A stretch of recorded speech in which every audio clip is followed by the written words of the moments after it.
Hello, Dr. Gomillion. My name is Alexander Barajas, and this is my capstone presentation. So, first, let's start off with the instance. As you can see here, my instance is called WordPress. My instance state is running, and it has passed both of the checks. If we scroll down, we can see that we're using the Amazon Linux platform.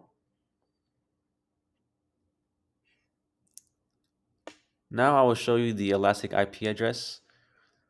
Firstly, I allocated an Elastic IP address from Amazon, and then I associated the Elastic IP address to the instance WordPress. As you can see, it starts with 52 and ends with 104. Let's go verify that these are matching. I will go to the instance WordPress. I'll scroll up, and here you can see 52104. Now, I want to talk to you about how I attach WordPress to the instance. I simply use the script that you gave us. I want to talk about a few lines of code here.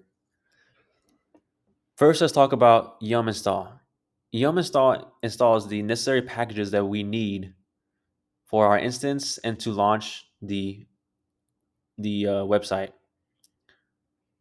Here on this line of code attaches WordPress to our instance.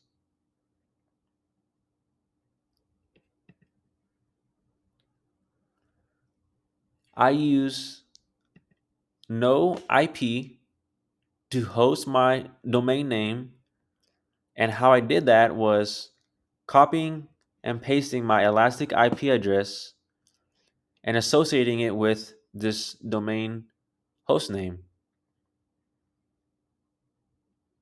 Now I will take you to my website. As you can see, my domain name is here. I did not use my IP address. Now let's talk about the theme.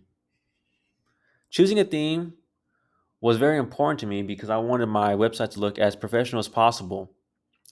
So I used the Elementor starter pack and chose a theme that best suited the the the need of the Jasper Green lawn services. So I chose the lawn service starter pack, and this is how it looks like. It comes with photos for us to use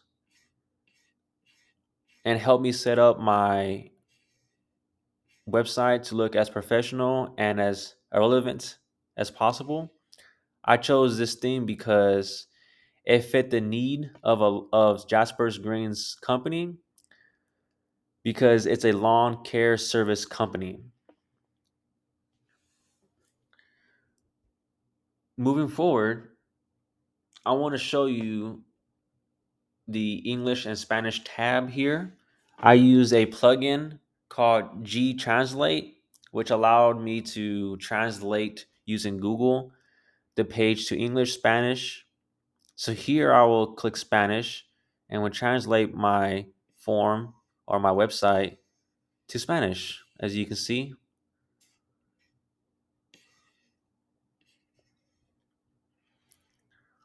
Now I will scroll back up and switch it back to English, and I will show you my customer reviews on the homepage. Here's a brief oversight of the services that we offer, why choose us.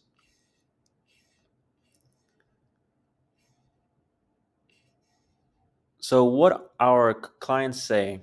So, we have four right here. Let's take a look at what Robert had to say. Professional work, crisp edge work, and no grass trimmings were left.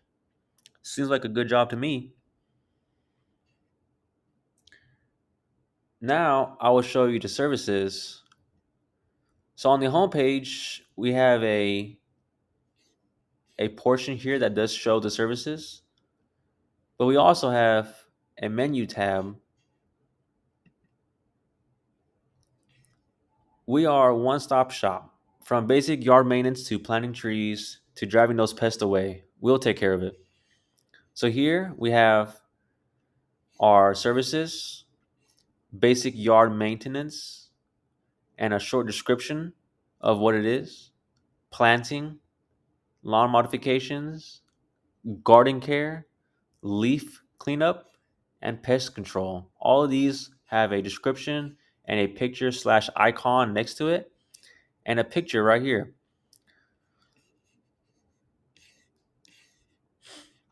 Here are some more client reviews that we have.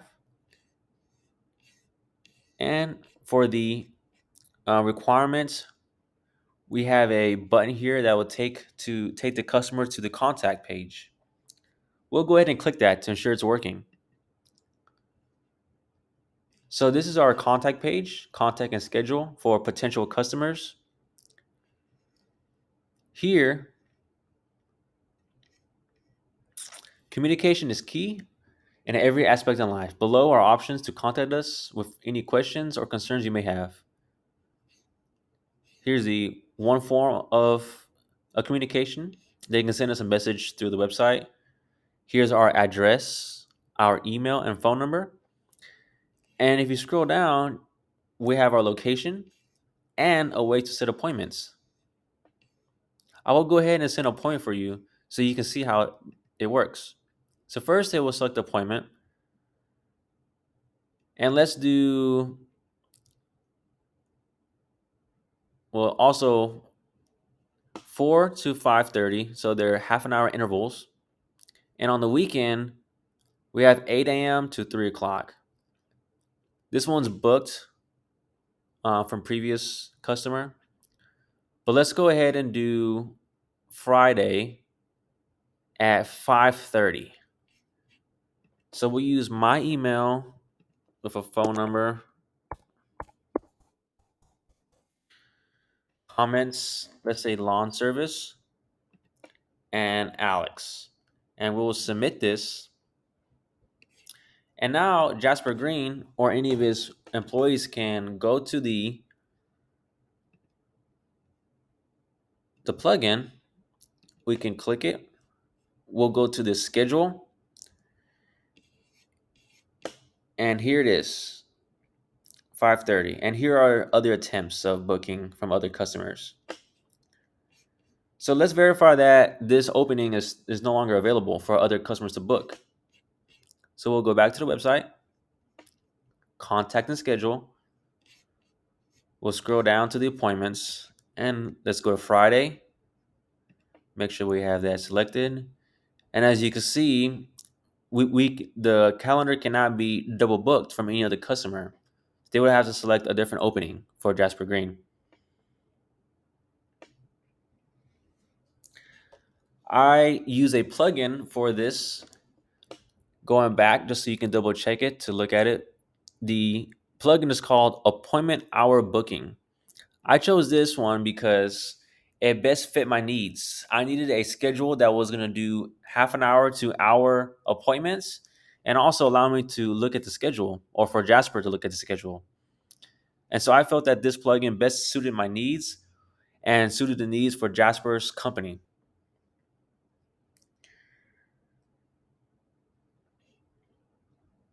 Now, I will show you the payment option for current customers.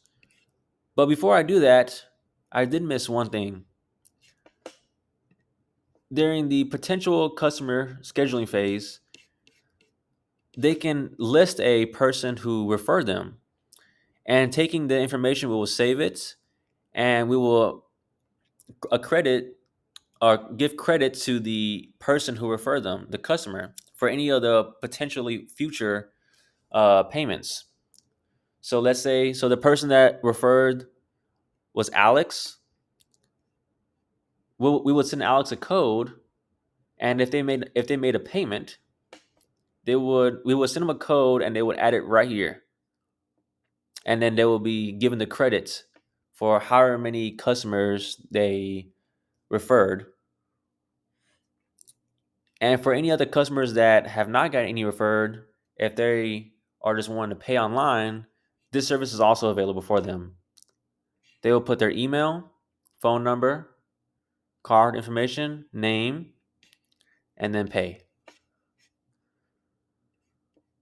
And this is with the make payment button right here. Just to show you, here's the gallery. And also I have a button to contact, meeting the requirements for each tab to have a link to the contact and schedule page. Now I want to talk to you about the questions. The hardest part of the project was understanding and learning which plugins work best for my needs.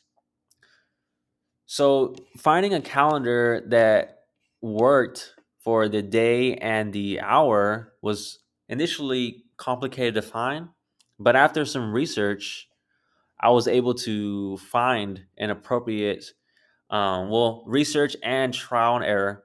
I was able to find an appropriate and working calendar. And the same thing with the payment plan or the payment. This one took me a while as well, and took a while to set up. But ultimately, both of them end up working, and I learned a lot. The biggest thing that I learned about this was how to research and overcome obstacles. I didn't expect this process to be that difficult. Initially, I thought making a website would be hard because you had to program and code. And when I found out, or when you mentioned in class that WordPress was a software you could use to build a website with no source code, I believed at the moment that it was going to be a lot easier than what it actually was. Luckily, when I downloaded this plugin Elementor, and it's basically a starter pack that helps you edit the the page a lot more easy than just using the WordPress standard edition, from building it from scratch, from everything, moving everything around. I learned a lot by just honestly just exploring the plugins. My favorite part of the project was just doing the project. I found that this tool of this experience building a website is very useful, a very useful skill, and something that I can bring to the table for any future companies, whether I work in marketing or not. I believe that this is just beneficial in general. I can help other companies. Maybe I can make one for myself. And I really enjoyed taking time to edit every single portion and just making sure that it all made sense and that it was the best that I can make it.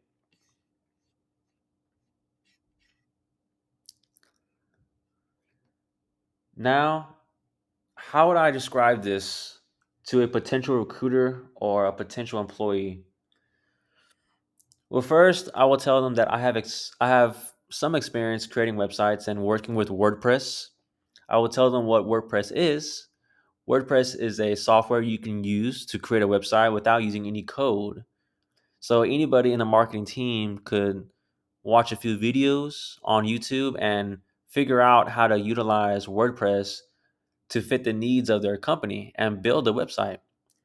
It may take some time, but it's definitely doable. I used the Amazon AWS infrastructure to create an instance, which is a virtual machine to host my website or to run my website on. It's not very smart to try and run a website using just your laptop, because if your laptop fails, then your website ultimately goes down. So if you use the AWS infrastructure provides you the software and the hardware to keep your website running 24/7. And there's no need for you to have to hire a IT team to maintain the website or the servers or the hardware or the software to keep your website up.